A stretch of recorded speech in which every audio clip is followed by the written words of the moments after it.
आदमी ज्यादा हो, बटन हो गया था, आगे बंद कर दिया ये।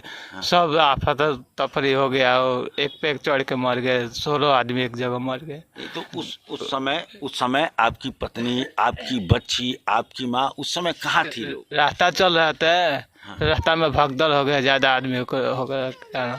नहीं, कुछ समझ में आया कि ये भगदड़ हुआ क्यों? आदमी केटी आगे से बंद करने के लिए हुआ, अच्छा, आगे से लोग बंद कर दिए। बंद कर दिया, पीछे से ज्यादा आदमी हो गया। अच्छा, तो क्या पीछे से लोगों का दबाव ज्यादा बढ़ गया? हाँ, पीछे से दबाव ज्यादा बढ़ गया, आदमी ज्यादा हुआ था। तो कब आप पहुंचे थे वहां पे?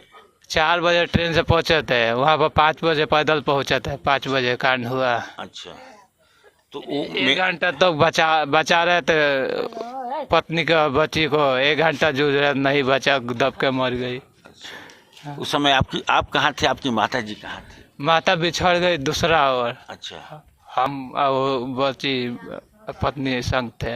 आप बच्चे और पत्नी के संग थे? हाँ, तो आप बचाने की कोशिश किए? 1 घंटा कोशिश किए, नहीं हो पाया, तो मर गए। क्या कैसे हुआ? पीछे से लोग? पीछे से चढ़ गए, धकेल के नीचे गिर गया, मौत हो गया दब के। अच्छा, तो इसमें कौन कौन लोग में हैं आपके परिवार के? मम्मी गए थे, हम बच्ची, हम पत्नी गए थे। अच्छा, आपकी बच्ची कितने साल की थी आपकी? 12 साल। 12 साल की थी। किस क्लास में पढ़ रही थी? 2 क्लास में पढ़ते थे। आप करते क्या हैं? मजदूरी के काम। तो देखा आपने एक बेबस पिता और बेबस पति जिसकी पूरी दुनिया ही पलट चुकी है। सबकी आंखों में आंसू हैं और अपने परिवार की याद है। महाकुंभ के दौरान मौनी अमावस्या के मौके पर श्रद्धालुओं की भारी भीड़ के कारण भगदड़ मच गई, जिससे कई परिवारों का सुख दुख में बदल गया। इस भगदड़ में कई लोग अपनी जान गंवा बैठे, जिनमें पश्चिम बंगाल के कोलकाता और पश्चिम मेदिनीपुर से आई महिलाएं भी शामिल थी। इस बार महाकुंभ मेला पश्चिम बंगाल के कुछ परिवारों के लिए गम और दर्द का कारण बन गया। कोलकाता की रहने वाली बसंती पौद्दार अपनी बेटी के साथ कुंभ मेले में आई थी, जहां भगदड़ के दौरान उनका निधन हो गया। उनके बेटे सुरजीत पौद्दार ने बताया कि हादसे के समय ना तो कोई पुलिस थी और ना ही कोई अन्य प्रशासनिक व्यवस्था।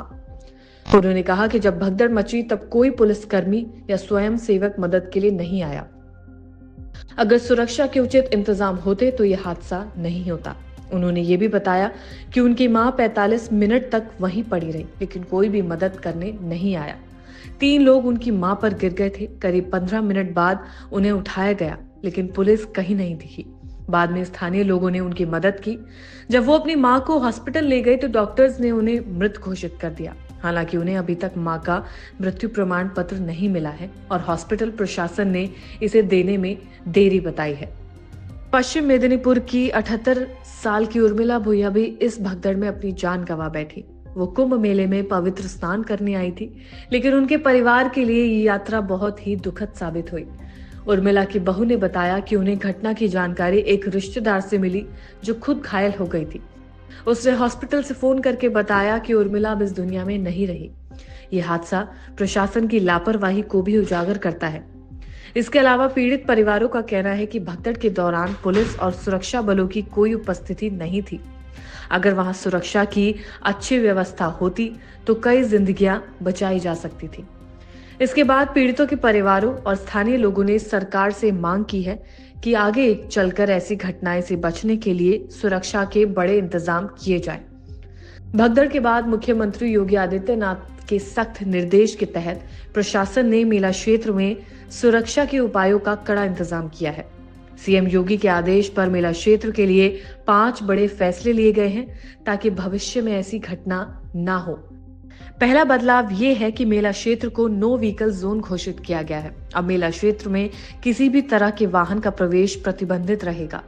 दूसरा बदलाव ये है कि वीवीआईपी पास भी रद्द कर दिए गए हैं। इससे कोई भी विशेष व्यक्ति यानी कि कोई भी वीआईपी अब अपनी गाड़ी से मेला क्षेत्र में प्रवेश नहीं कर सकेगा। तीसरा, मेला क्षेत्र में रास्तों को एक तरफा कर दिया गया है।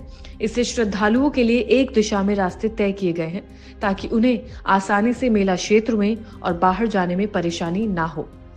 चौथा बदलाव किया गया है, वाहनों की एंट्री पर पूरी तरह से रोक लगाई गई है। प्रयागराज से सटे जिलों से आने वाले वाहनों को जिले की सीमा पर ही रोक दिया जाएगा। पांचवा और सबसे अहम बदलाव ये है कि 4 फरवरी तक यानी कि बसंत पंचमी तक सख्त प्रतिबंध लागू रहेंगे और शहर में 4 पहिया वाहनों का प्रवेश पूरी तरह से बंद रहेगा। इन बदलावों का मुख्य उद्देश्य मेला क्षेत्र में भीड़ को नियंत्रित करना और श्रद्धालुओं की सुरक्षा सुनिश्चित करना है। प्रशासन ने श्रद्धालुओं से ये भी अपील की है कि वो सभी निर्देशों का पालन करें ताकि किसी भी तरह की अव्यवस्था ना हो और भविष्य में इस तरह के हादसों से बचा जा सके।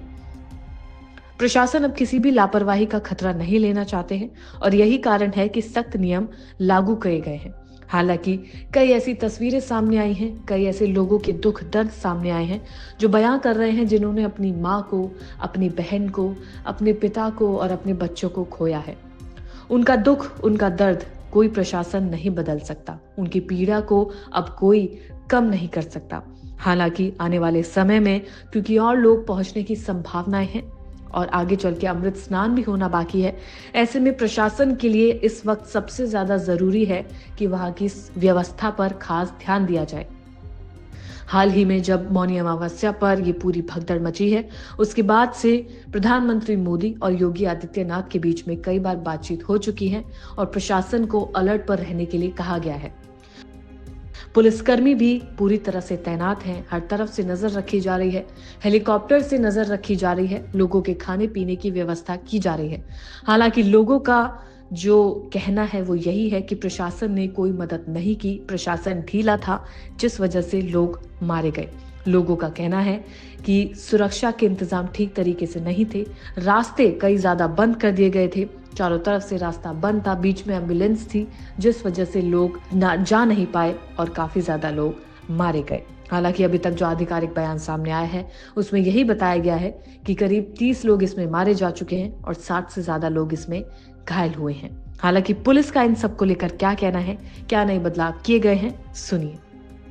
है उसकी तैयारी कर रहे हैं, उसी के विषय में ड्यूटीज को और स्ट्रेंथन किया जा रहा है। सर अभी तक जो पुल बंद है वो खोल दिए गए, क्या बसंत पंचमी से पहले वो पुल बंद कर दिए जाएंगे? देखिए वो यातायात योजना का पार्ट है। फिलहाल अभी सुबह हम लोगों ने सारे पुल खुलवाए हैं, भीड़ का प्रेशर कम हो गया इसलिए, लेकिन बसंत पंचमी से पहले अगेन जो हमें जोनल प्लान लागू करने के लिए जैसे पुल बंद कराने होते हैं और खुलवाने होते हैं उसी अनुसार करवाएंगे। सर मुख्यमंत्री ने कहा है कि वीआईपी कल्चर बंद करेंगे और गाड़ियां नहीं आने देंगे परिसर में। ऑलरेडी हम लोगों ने निर्देशों के क्रम में ये डिसाइड किया हुआ है कि जैसे 29 तारीख को कोई वीआईपी मूवमेंट अलाउड नहीं था, इसी प्रकार 3 तारीख को भी कोई वीआईपी मूवमेंट अलाउ नहीं होगा। लगातार पब्लिक आ रही है सर, जो भीड़ है वो देखी जा रही है, ऐसे में क्या कुछ व्यवस्थाएं की जा रही है? किसी तरह देखिए वो पब्लिक के आने के उद्देश्य से सारी ड्यूटी हमारी चौकन्नी है और ड्यूटी लगी हुई है। हम लोग गियर्ड अप हैं, आप देख भी रहे हैं कि हमारी जो व्यवस्था है, जगह जगह पे ड्यूटी पॉइंट्स हैं और क्राउड को मैनेज किया जा रहा है। Thank you.